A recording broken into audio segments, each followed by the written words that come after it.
Take a seat.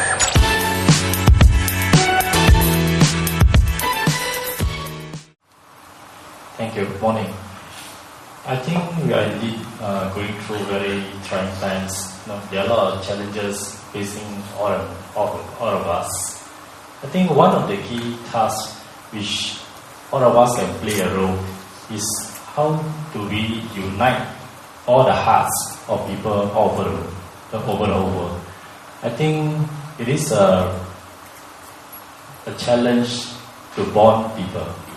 And during these difficult times, and this is where you can see a lot of opportunities where we can care for one another, and we can help one another, and we can build resilience, in the family, in the community, society, and the world. As far as the government is concerned, I think the government is always very mindful about social cohesion. That's precisely why we have 5 mayors appointed to look into community development. In fact, the key role of the mayors is actually to bond the community.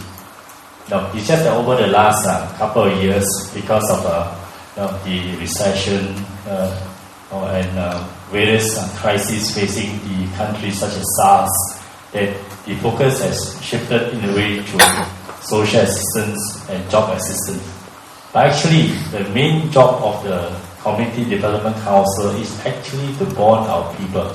And that is actually the real KPI of the mayors and the CDC.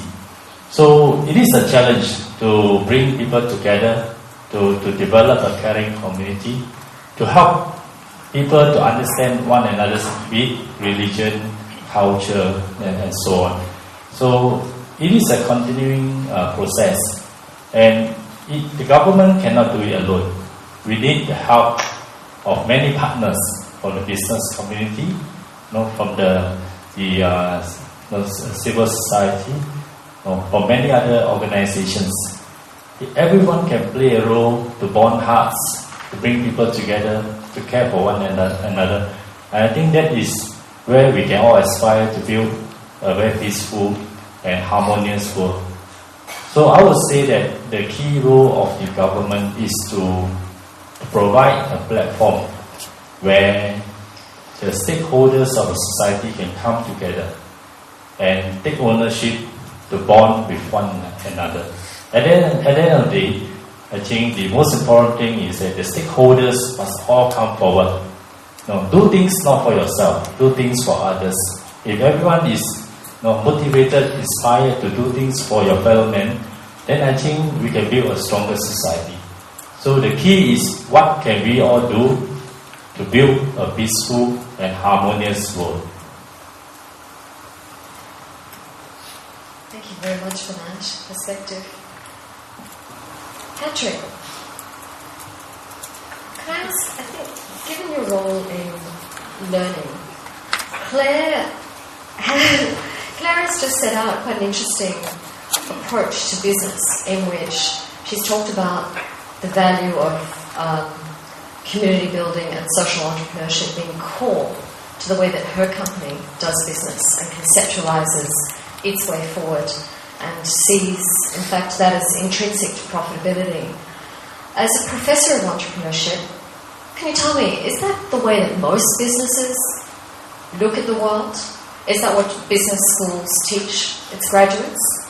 Is that sort of a set of values and a way of entrepreneurship that's widely accepted? And if it's not, might it be? What's the outlook? That's a huge question. I know. Before I answer that, am I allowed to make a more general comment, please? Absolutely. I would like to make a plea for a sense of balance here. It is absolutely true that the events in Mumbai are totally shocking. I am very fond of Mumbai. I've probably been to Mumbai more times than anybody in this room, unless you actually happen to live in Mumbai. But I don't think we should allow current, very recent disasters to kind of colour our thinking. There's a lot of things going on at the moment. There's a lot of challenges at the moment. We all know about sort of global warming and sustainability and all that kind of thing. But there always have been. My grandfather, fought in the First World War, where dreadful things were going on in Europe. My father was in the Second World War. I've never lived through that, but I did live through my childhood and school days where there was the Cold War. Now, I can tell you that if you're a 15 or a 16-year-old schoolboy and you're reading news about the Russian fleet on its way to Cuba, the whole sort of nuclear thing, we didn't quite know what was going to happen, that's pretty hairy too. So I think the first balance I would make a plea for is, yes, times are challenging, but we are no different from any other generation in that. The second thing I think I would make a plea for is the somehow the notion that business is bad, that Lehman Brothers, that greed, and all this kind of stuff, and the profit is bad. And also that business has never really been involved in socially useful stuff. That too is quite simply wrong. It's not true. Some of the first examples of what you might call social entrepreneurship or corporate social responsibility, you can trace way back. Some of the textile, what were called the textile barons in the north of England and the north of Europe, used to build housing for their workers. Florence Nightingale has been called an early example of the social entrepreneur. Profits made by business have been systematically ploughed back, not perhaps systematically, but regularly ploughed back in the form of donations, contributions to charitable acts and humanitarian acts around the world. The Gates Foundation is a very good example of that. So once again, we're not talking about anything new here. And I would also like to warn people that the last time that the world got the idea that making a profit was bad or not a good idea was the dot-com boom, where we had what was called the new economy, and all of a sudden making money wasn't important anymore. And we all know what happened then. It was the last meltdown, 2000, 2001, 2002. So a plea for balance. Something else which I wanted to say. The notion that we should all love one another and help each other, to make this a better world. That's not new either. So all these things are there. What is, I think, new, and this comes right back to what Penny was saying at the beginning of the panel, is a kind of new partnership. Is people coming together from different worlds in order to be able to address these problems. What is also new is the kind of absolutely irresistible enthusiasm and exuberance that you saw in the video right at the beginning. And the idea that, yes, we can together sort of tackle problems and make the world a better place. But I really would plea for a little bit of balance. We're living through difficult times, but there again, mankind always has lived through difficult times. What was your question again? It was the provocative one to get you free for balance. Could we perhaps go to the young lady in the back there? Hi, my name is Dion and I come from an education environment. About a year ago, we started working on a social enterprise project, and this project was inspired by another project that was done under the Tanglin Cane Hill GRC. Basically, right now, for our social enterprise, we came up with this idea that there are a lot of advertising banners that are being found all over Singapore, and when the advertising event is over, what I meant by advertising banners is, if you walk along Orchard Road, you see a lot of banners that talk about Great Singapore Sale, that talk about the F1 event example. So all these advertising banners are out on the street for a limited period of time. But when the event is over, all of these banners will be taken down and thrown away.